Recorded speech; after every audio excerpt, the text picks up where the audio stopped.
Hi everyone, this is a short backbend sequence.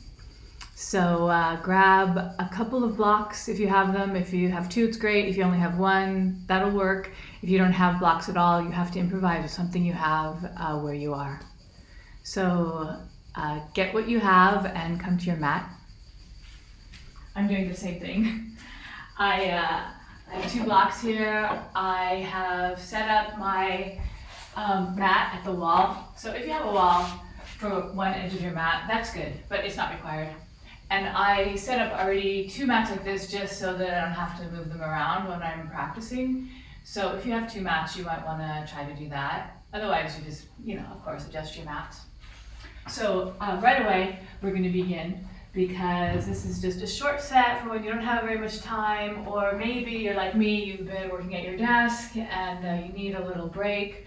This is backbends, which is really good because when we're sitting at our desk, or even if we're with good posture, we're really rounding the upper body. So come to downward dog, and if you're at the wall, your hands are just near the wall. Turn your palms out a little bit so that the middle fingers are pointing towards the upper corners of your mat. And keep your hands wide. They should be a little wider than the width of your shoulders. Then press your palms and fingers down, lengthen your arms, and adjust your knees if you need to so that they're just underneath your pelvis. And then engage the abdominal muscles lightly, just lightly. And then lift up into your best downward dog, which is straight arms and straight legs. You can adjust your footing a little wider than just hip distance so that you can work a little longer in the pose without getting tired. Press your palms down, lengthen your forearms, lengthen your upper arms, release your neck and head. And then engage the muscles of your legs a little more, contracting the quadricep muscles and rotating the thighs inward. With the long limbs, you can feel your torsos also getting extension because of the work of the limbs. But then also draw your shoulder blades into the body so that you're opening up into an upper back bend. Shoulder blades going in, chest moving towards the floor. And then stay in the pose, but just take one of your blocks and place them on the floor so that when you're here now working, you can rest your head on the block. Don't let the block be too low or too high, so you have to figure that out for yourself. Lift the shoulders up and away from your ears. So shoulders moving towards the back waist and then shoulder blades moving into the body. Rest your head, extend your limbs a little more, especially the legs. And then you can go ahead and release, take your knees to the floor. Adjust your hands just a little bit so they're under the shoulders and you can remove the block. And then do a few cat and cow. So first start in the cat position where you're lifting the shoulder blades, rounding your low back, dropping your chin, looking in towards the body. Then extend the front of the body and lift your chest. If you move your shoulder blades into the body, you'll be able to lift your chest more and lift your chin and look up. So try not to move too much in the low back, but it's more that shoulder blade, chest area, moving into a back bend. And then go ahead and come back into the cat position. And then just keep moving on your own, trying not to do too much of the movement from your low back, but getting that mid and upper back to open. Press your hands into the floor firmly. Lengthen your arms the whole time. You can close your eyes if you want, or of course you can keep them open. Don't strain your neck. Even if the back of your neck starts hurting, don't lift your chin so much. So you can even do the pose without really lifting the chin much. You're still working the upper back. I just say that because there tends to be, neck problems in general, and we don't want to exacerbate them with the yoga practice. So just a few more of these. And then come back to neutral. Tuck your toes. Just keep your hands where they are. Tuck your toes and lift back up into downward dog. And see if you can extend the limbs a little more.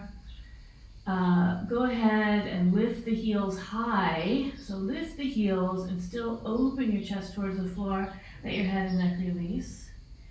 And then see if you can keep the pelvis high and lower the heels, stretching the bottoms of your feet, lengthening the calves. Breathe normally. And then go ahead and come out of this, bring your knees to the floor and sit back on your heels, like this. So actually this is a place where you can take your block and sit on the block, taking the, please do this if you have a block. Sitting on the block, taking the block between your 2 feet. So the feet could feel the block on either side there. You could take the block to that higher height. If you don't have a block, you can use something else, but do sit up on something so that you're not as deep in the pose as you maybe could be if you didn't have anything underneath you. Because this is just like an interim position. This is like the relaxing sitting position right now. And then from here, do feel that the chest is lifting because you're lifting from lower in the body. And because the last few poses that we did, feel any amount you can that your chest is open and broad, your collarbones are broad. And then keep that and come up onto your knees. So this is a place where you could press your feet into the block or whatever you have there. So you're kind of squeezing the block with your feet and keeping your pelvis up over your knees, lifting the torso upright. Then from here, go ahead and just make a little fist with your hands. You can have the thumb inside or on the outside. And take the knuckles to the sacrum, the area just below the waist in the center of your buttocks. And lengthen the thighs and begin to a little bit push the sacrum forward as you lift your ribcage and your chest, and you can look up. Again, if this bothers your neck, or this is another place where your neck's bothering you, you can look forward, but be careful with that, even looking forward. Lift the ribcage and the chest, open your chest, draw your knuckles into your sacrum, draw your elbows close together, breathe normally. And then on an inhalation, inhale, lift all the way up and out and come sitting back down on your block. Lengthen your low back down a little bit as you lift your chest. Your hands can just be palms down on your thighs. And then this time, take your one arm in front of you, this is my left, take your left and bring it to the midline of your body and draw the other arm under it. So the left arm's in front, right, it comes to the middle of the body, the right arm goes under, palms together. If you can't touch the palms together, you can have the back of the hands touching, something here, you could use a belt. From here, come up onto your knees, lengthen the thighs, press the shin bones, tops of your feet into the ground, you can squeeze the block, squeeze your arms together, descend your shoulders, lift your elbows up, and then begin to draw the sacrum forward, that's where your knuckles were before. Lift your rib cage, lift out of your low back, and maybe you could draw your forearms so that they align with the ceiling above you. Or maybe that's too much, you have to back off a little. But squeeze the block with your feet, press the shins down, lengthen your thighs, and draw the sacrum forward as you lift your rib cage and your chest and you look up. Breathe normally, and then you can go ahead, come out, release your arms. Sit back down on your block. Take your hands to the sides of your waist and draw your thumbs down your back, a little down the back waist. Draw your thumbs down so you're elongating your low back. Fingertips in front, they're feeling the front pelvic bones. Let the front pelvic bones lift a little up, or at least be facing forward in a neutral position. And then take your hands, palms down over your legs. Breathe normally, feel your body.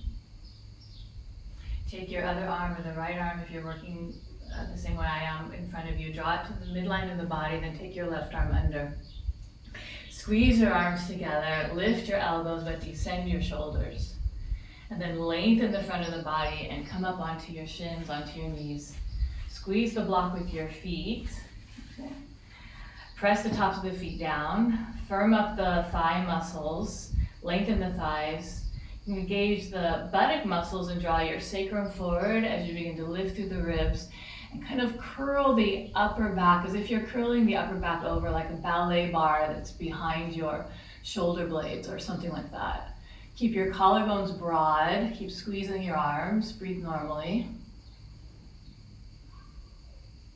And then go ahead, come all the way up and all the way out, releasing your arms, sit back down, palms over your thighs, palms down. You can close your eyes for a moment. Be aware of your breathing, feel the whole body. Let yourself be at ease as much as you can.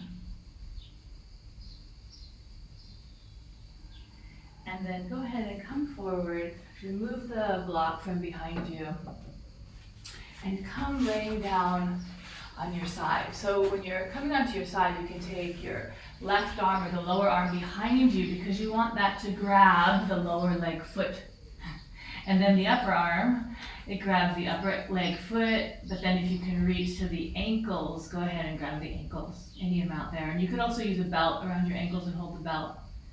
So then from here, lengthen your thighs towards the knees, lift through, or extend really, through the ribs and draw your head back as you pull your, use your arm strength to pull your hands on the foot or the ankles to draw the feet closer to the back side of you, opening into this back bend as you're on your side.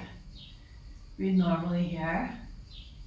And then if you're pregnant or for any reason don't want to come onto your belly, come all the way up and out and come to the other side. But you could also roll onto your belly and roll over to the other side here. Oops, being careful of whatever props you have, my blocks are there.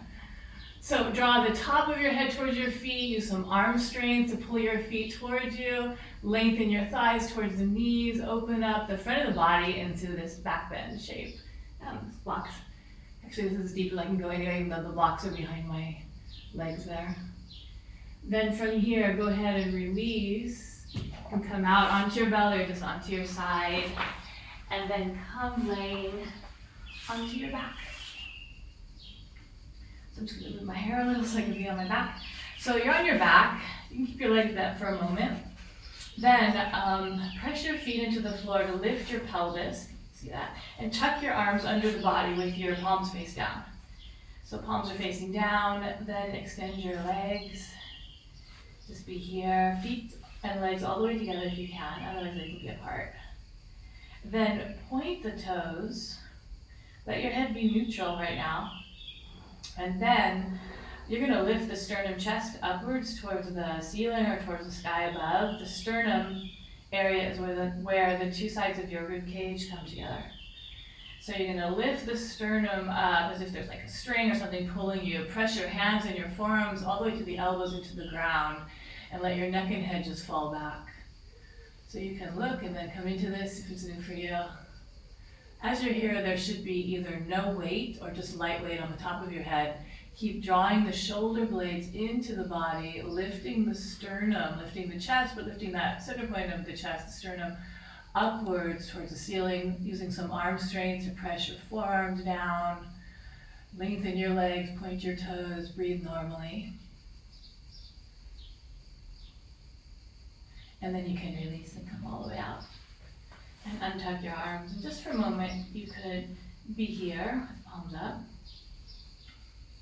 Then bend your legs. Very easy position, just a few times. Draw your knees over to one side, let the legs fall over. And then break your feet so that they're back up on the floor. Keep the feet where they are, just roll to the sides of your feet and let the legs fall over to the other side.